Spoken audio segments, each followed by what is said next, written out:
Aproveito nesse momento tão silencioso do Parlamento para fazer algumas reflexões sobre tudo que vimos tratando até hoje nas nossas comissões, no plenário, no debate franco, aberto que essa Casa realiza sobre os temas que são importantes para o país. É evidente que o que gostaríamos que acontecesse, e veremos em breve, se Deus permitir, é que a Câmara, tanto quanto o Senado, possam estar atentos às reflexões e às atitudes que precisam tomadas num momento tão importante para o país. As pautas que são aqui trazidas, os debates, os temas, que parecem que, por finalidade, vêm trazer uma solução para, pelo menos, contemplar algumas saídas em relação aos problemas que nós estamos enfrentando, na verdade, não são. E nessa semana que nós vamos celebrar o Dia do Trabalho, Internacional do Trabalho, que é uma data extremamente importante, comemora as conquistas dos trabalhadores ao longo dessa história, e eu que participei da Constituinte, tive a oportunidade, da nova Constituição, tive a oportunidade também de elaborar alguns capítulos importantes sobre o trabalho e sobre direitos dos trabalhadores. Nós precisamos mais do que nunca refletir com clareza e com responsabilidade sobre as leis que aqui nós estamos aprovando, expondo o trabalho a umas designações que eu considero que elas precisam de maior reflexão. Nós estamos falando do projeto de lei 4.330, de 2004, que ampliou a terceirização dos trabalhadores.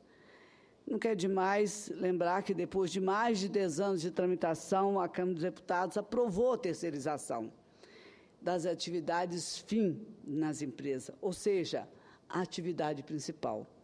Na votação foi rejeitada uma medida que restringia a terceirização às atividades meio das empresas, que são as atividades complementares, como limpeza ou segurança.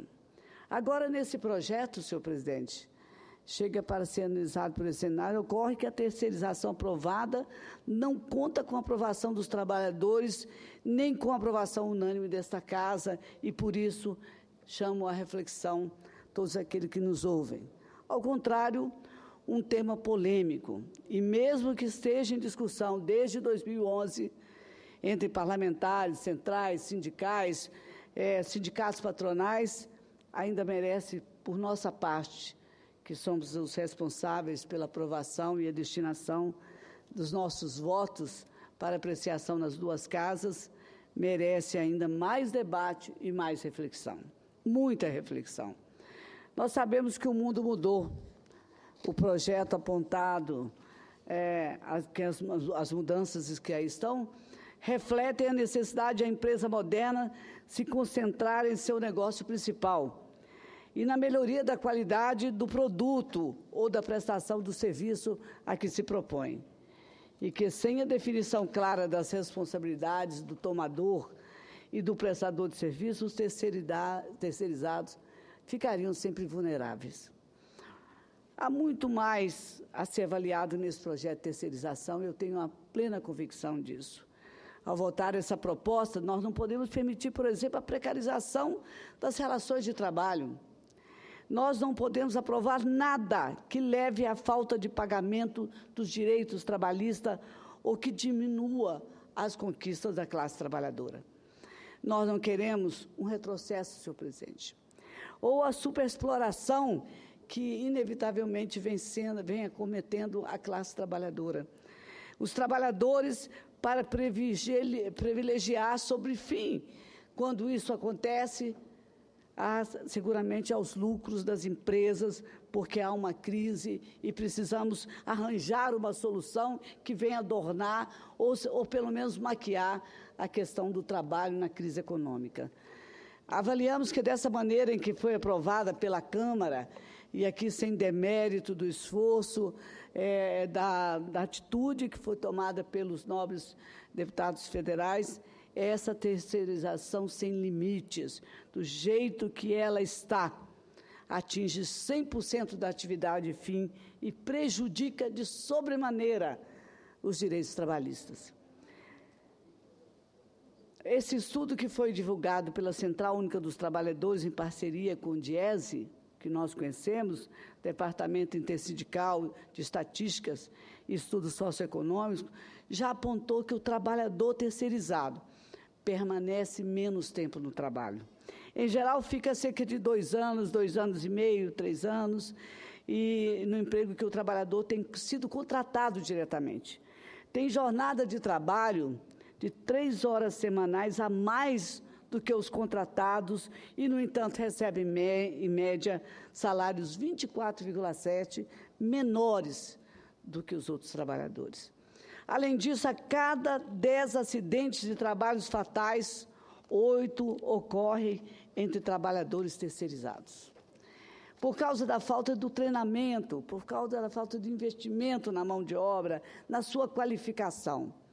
Esse estudo também mostrou que o total de trabalhadores terceirizados em 2013 no Brasil correspondia a 26,8 no mercado formal de trabalho, um total de 12.700.000 assalariados.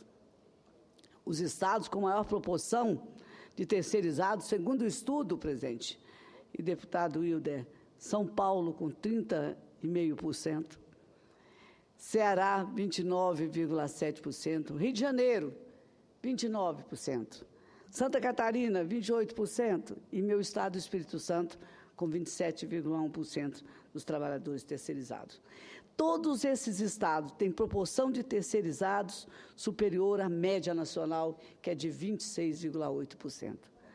Alguma coisa para se refletir, portanto, na região mais populosa do país, com concentração de trabalhadores, portanto, mais facilidade para qualificação, mão de obra aprimorada, nós estamos aí frequentando alto índice de mão de obra terceirizada.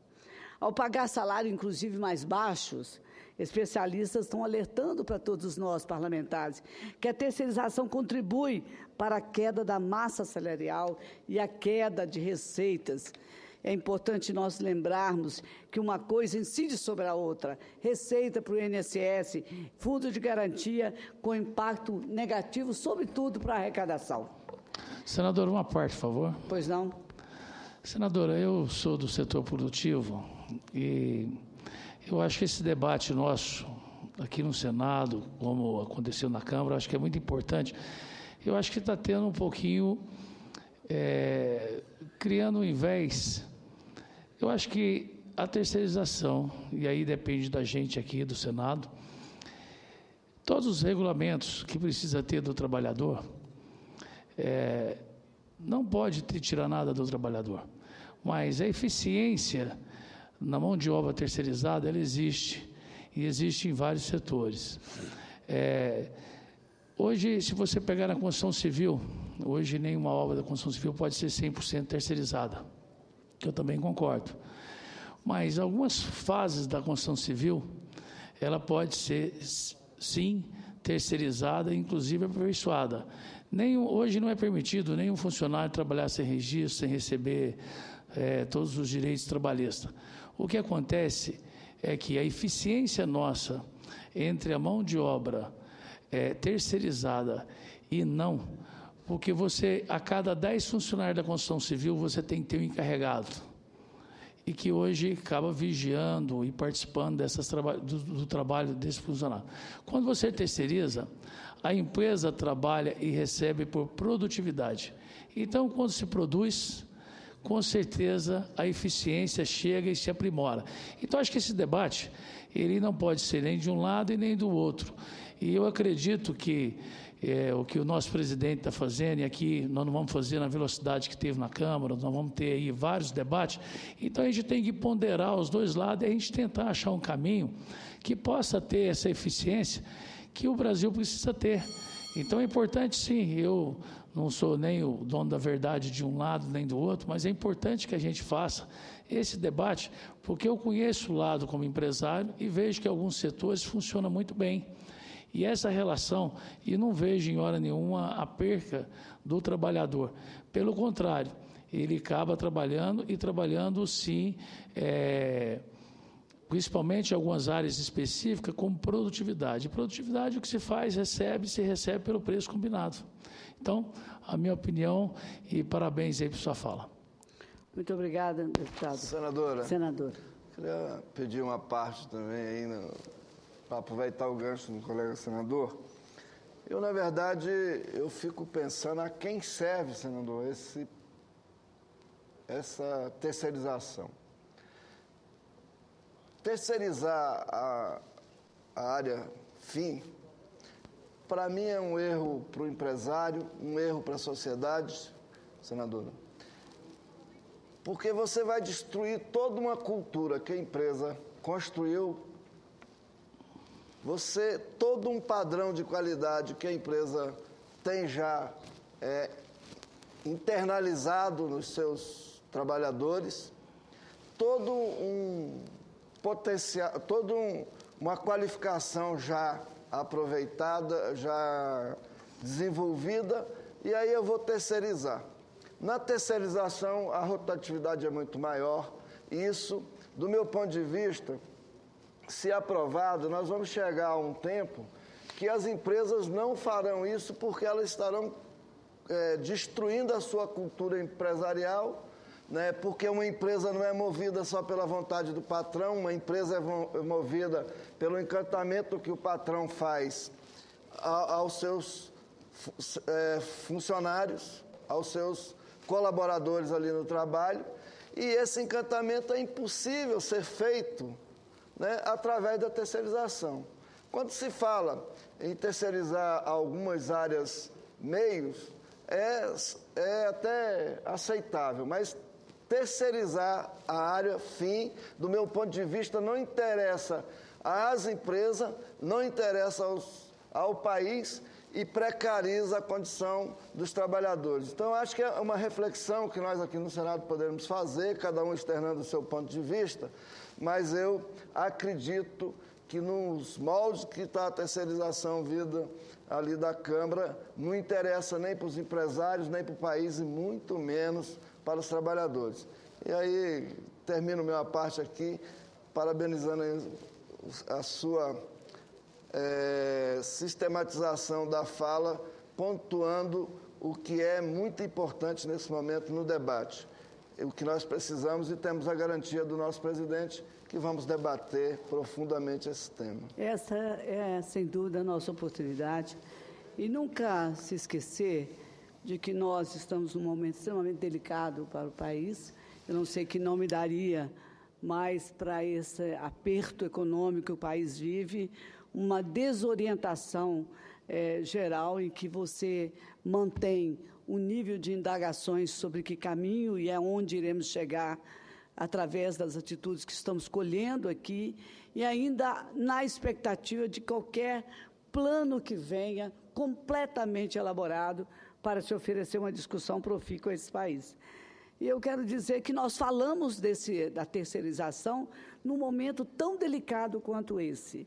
Ninguém desconhece o desemprego que está campeando o Brasil.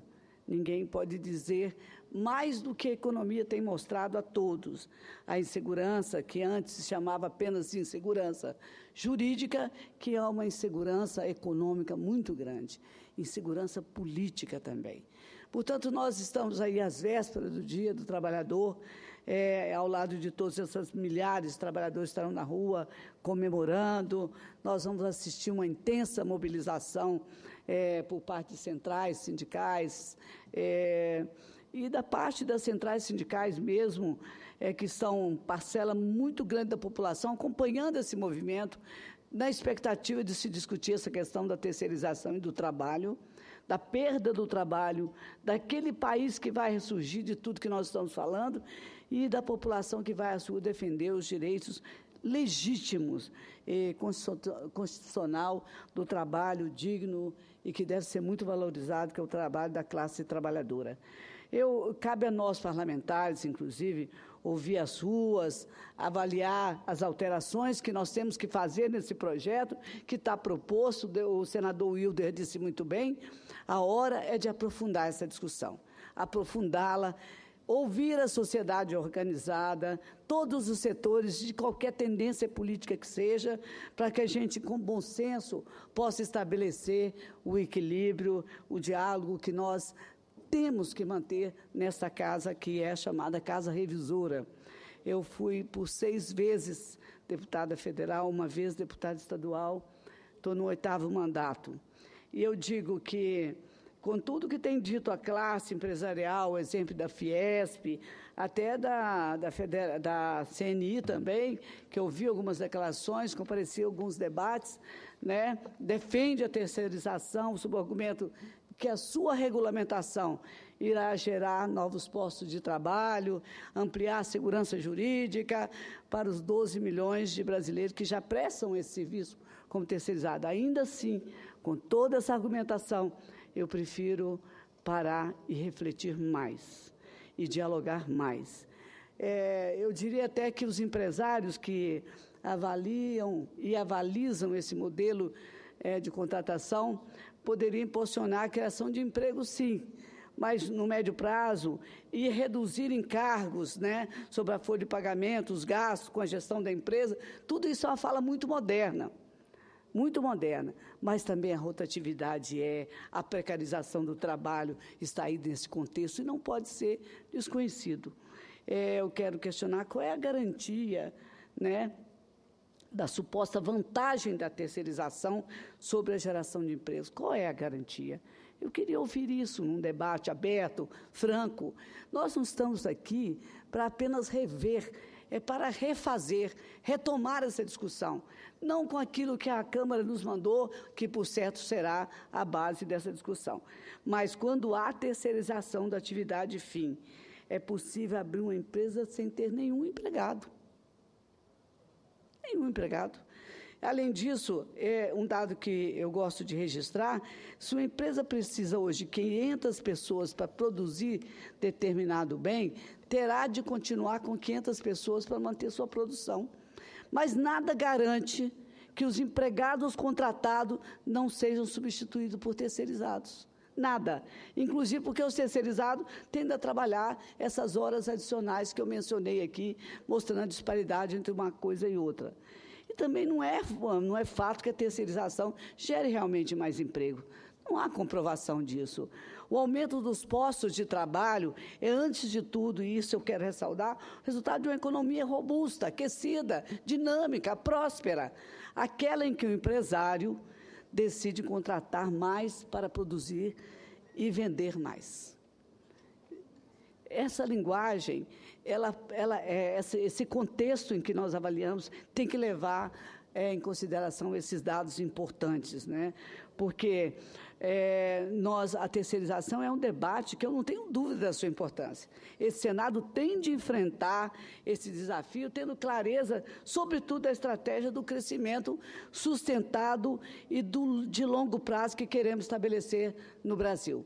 Nós não podemos fazer política falando em aquecer, melhorar a economia nesse quadro de crise, sem apontarmos que plano é esse, que caminho é esse, e em colocar no bojo dessa discussão essa terceirização e, de maneira afoita, falarmos que ela ajuda também na saída da crise. Esse Senado tem que enfrentar o desafio... Senadora, poderia ter uma parte? Pois não, tem que enfrentar com clareza esse desafio desse debate. Pois não, senadora Marta? Senadora Rose, eu estou achando bastante interessante a sua ponderação, madura, importante, porque é um dos temas do século XXI e um dos temas que nós vemos que os prós e os contras são enormes. E nós temos que deixar tudo que é pronto na cabeça de fora e poder escutar e pensar com as nossas cabeças o que é melhor para o país e para onde caminha o Brasil e o que é melhor para essa nação se desenvolver. Então, eu não assisti todo o seu discurso, assisti uma parte, vou pedir se Vossa Excelência poderia me encaminhar, eu vi que também está escrito, porque eu gostaria... Estão sempre reclamando que eu gosto de falar. Ou as notas taquigráficas eu vou pedir, porque achei muito, muito interessante suas ponderações e acredito que nós devemos, sim, ter várias audiências e várias comissões para podermos ter uma reflexão mais aprofundada sobre um tema que, exatamente como Vossa Excelência falou, quantos desempregados, quanto diminui de salário, cada um fala uma coisa, você não consegue ter uma ideia e sair de certezas, e para ir para estudos, pesquisas e podermos votar da melhor forma possível. Porque quando se fala em terceirização, dá arrepio, né? Mas também o mundo muda. Então, nós temos que ter uma posição. Eu não estou definida, eu vou um momento para lá, quando eu ouço uns argumentos, vou outro momento para cá. Eu teria muita dificuldade hoje de ter uma posição com grande clareza do que é realmente o melhor. E quero votar com muita certeza. Então, aprecio a sua ponderação e agradeço depois as notas taquigráficas para estudar com atenção os seus argumentos. Eu gostaria de agradecer a parte de Vossa Excelência e dizer que nutro por Vossa Excelência uma grande admiração pela mulher pública, destemida, corajosa, que sempre falou das mulheres com muita ousadia, galhardia e solidariedade.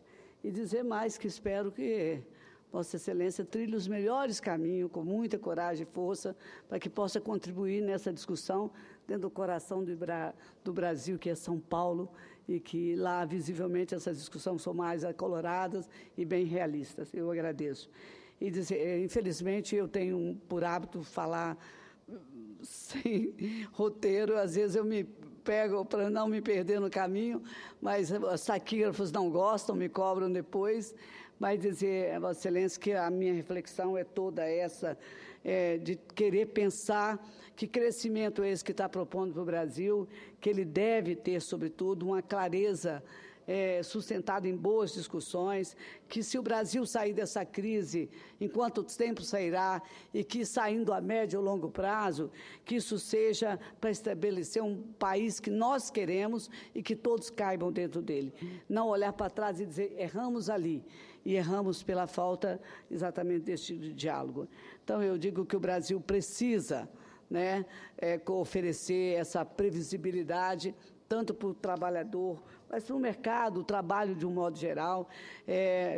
Isso não passa só por nós avaliarmos essa questão da terceirização, nós temos que olhar o Brasil num conjunto de obras que elas precisam realmente ser edificadas. Eu tenho muita preocupação de que nós aqui possamos, em vez de estarmos sendo conduzidos por uma pauta que nos coloque nesta linha ou naquela linha, ou que nos encontremos situação e oposição, de vez em quando, que a gente possa abrir mão de todas as nossas posições diferenciadas e pensar nesse Brasil de hoje, avaliando o mercado de trabalho, as regras para o mercado de trabalho, a terceirização, que é moderno, mas com garantias mais efetivas para os trabalhadores, que é eles quem sofrerão, avaliar melhor a condição de ensino, as oportunidades de acesso à inovação tecnológica.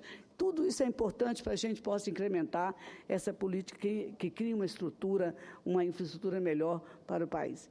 Isso é o que eu gostaria de falar, sem entrar nas práticas trabalhistas modernas, empresas mais modernas, falar um diálogo, um debate fácil, mas colocar que o trabalhador não tem primeira e segunda classe. O trabalhador é uma mão de obra digna, que representa o esforço de todos que trabalham por um Brasil produtivo. Esse é um passaporte verdadeiro a como se trata a classe trabalhadora, é um passaporte verdadeiro para uma sociedade mais avançada. Isso, sim, é que é um pré-requisito do qual nós não podemos abrir mão. Nós não precisamos votar esse projeto, senadora Lídice.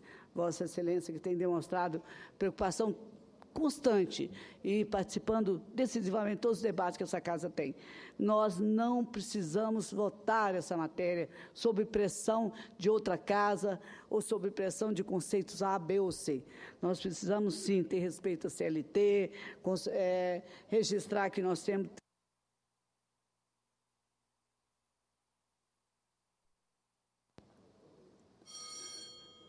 respeitar a Constituição e, sobretudo, definir com clareza as regras desse Brasil que nós queremos que exista com justiça social e respeito ao trabalho. E eu, antes de concluir, não fiz isso em tempo, quero fazer agora. Eu tenho profunda tristeza de falar sobre esse assunto, mas quero expressar a minha solidariedade às vítimas do violento terremoto que atingiu a Katmandu, no Nepal, e também na Índia. Falar dessas famílias que estão imersas no sentimento de perda, profunda dor que abalou a todos, que deixou mais de 4.000 mortos e mais de 8.000 feridos. Senador, eu estou em falta com o senhor, por favor. Eu não lhe... Por favor. Na verdade, eu pedi a parte só para parabenizar mesmo.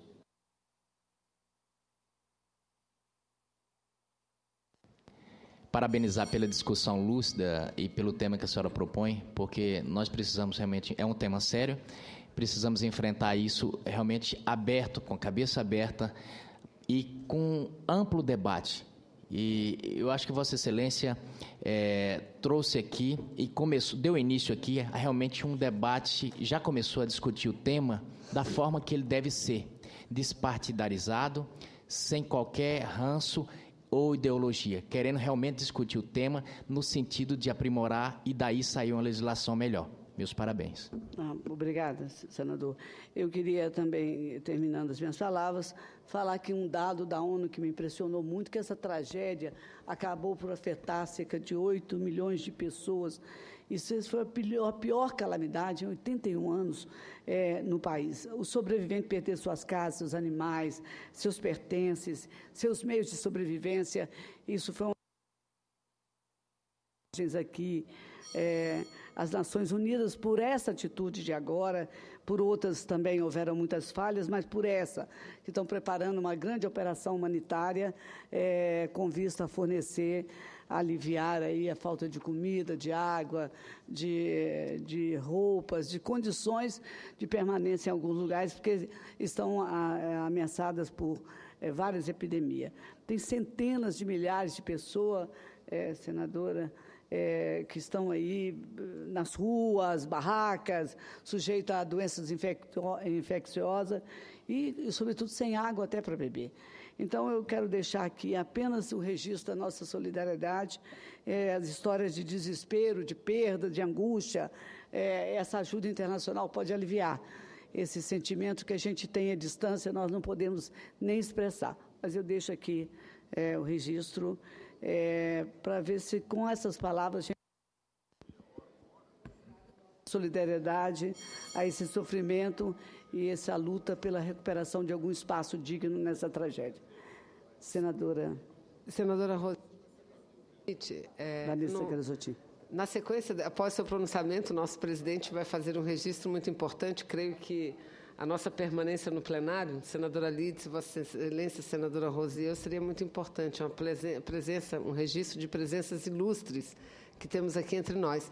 Mas, nesse momento, senadora Rose de Freitas, eu quero fazer... Confesso que nunca vi a galeria tão repleta de mulheres. Vamos já... Para nós que somos poucas aqui... porque eu não quero pular na frente da presidência. O presidente vai fazer um registro, isso é muito importante. Creio que após ele vai nos permitir às 3 mulheres algumas observações. Mas, senadora Rose, quando eu cheguei, Vossa Excelência já estava na conclusão do seu pronunciamento, mas fui informada de que falou a respeito do projeto da terceirização. E dizer... Acabamos de ter uma conversa, um grupo de parlamentares, com o presidente Renan, lá estava Vossa Excelência, senadora Lídice, senador Capi, senador Lindbergh, enfim, inúmeros senadores e senadoras, para tratar exatamente do que Vossa Excelência tratou na tribuna. Nós precisamos, matérias sensíveis não podem ser votadas e analisadas a toque de caixa. Precisam ser analisadas. E eu quero apenas repetir o que o presidente Renan, com muita coragem, vem falando da tribuna em todas as reuniões. O que nós precisamos fazer, talvez seja regulamentar os direitos dos servidores terceirizados que nós temos hoje, e não ampliar o leque dos terceirizados, assim aumentando a precarização do trabalho, das relações de trabalho, enfim. Então, eu cumprimento Vossa Excelência, senadora, que é uma mulher guerreira, presidente da Comissão Mista de Orçamento do Congresso Nacional e alguém que tem um compromisso muito forte com homens e mulheres nesse dia, já que praticamente antecede o Dia do Trabalhador, da Trabalhadora, Vossa Excelência dá um grande exemplo e uma grande contribuição ao Brasil quando sobe à tribuna e defende o direito dos trabalhadores brasileiros. Cumprimento-a pelo pronunciamento, senadora. Muito obrigada. Quero também, sempre gosto de registrar que a parte que agora recebi vem de uma senadora que tem um comportamento nessa casa que só honra as mulheres desse país e honra, sobretudo, o seu Estado. Essa é uma casa de debate, de condução e de votos. Aqui se tomam posições. E eu não conheço, em Vossa Excelência, nenhuma posição, nenhuma, nenhum gesto, nenhuma palavra que estivesse em desacordo com a sua dignidade, com a dignidade do povo brasileiro. Então, eu agradeço muitíssimo a parte, agradeço a Vossa Excelência, presidente.